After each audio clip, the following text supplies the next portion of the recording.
তখনকার ফ্যাসিস্টরা যা করেছে হুবহু তার একটা ফটোকপি আপনাদের মধ্যে আমরা দেখতে পাচ্ছি।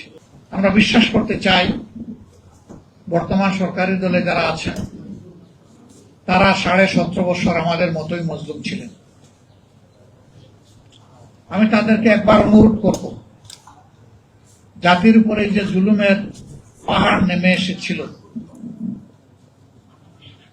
এই ক্ষেত্রটা কেন কিভাবে প্রস্তুত হয়েছিল তারা যেন একবার চিন্তা করেন। তারা যেন চিন্তা করেন 17.5 বছর বাংলাদেশের মানুষ, বিশেষ করে সেই সরকারের বিরোধী যারা ছিলেন, বিরোধী রাজনৈতিক মতবাদে যারা বিশ্বাস করতেন, তারা সহ সমস্ত আলিম উলামা, সাংবাদিক মহল, সুশীল সমাজ, ব্যবসায়ীরা, সাধারণ মানুষেরা, শ্রমিক জনতারা, তারা কেমন ছিলেন তারা যেন একটু চিন্তা করেন। তারা নিজেরাই বলেছেন তাদের সময় কেটেছে পাট খেতে, ধান খেতে। এখন হঠাৎ করে আল্লাহ তাআলা আমাদেরকে মুক্তি দিলেন একটা রক্ত ভেজা আন্দোলনের মাধ্যমে।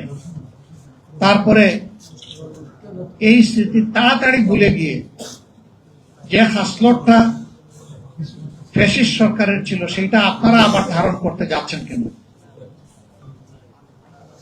আমরা তো নতুন কিছুই দেখতে পাচ্ছি না। তখনকার ফ্যাসিস্টরা যা করেছে হুবহু তার একটা ফটোকপি আপনাদের মধ্যে আমরা দেখতে পাচ্ছি।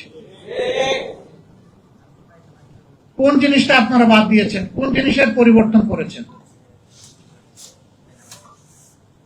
ওরা যেমন বিরোধী মতকে দমন করার জন্য ষড়যন্ত্র, অপপ্রচার এবং বল প্রয়োগের আশ্রয় নিয়েছিল, আপনারা সবগুলা ইতিমধ্যে নিয়ে ফেলেছেন।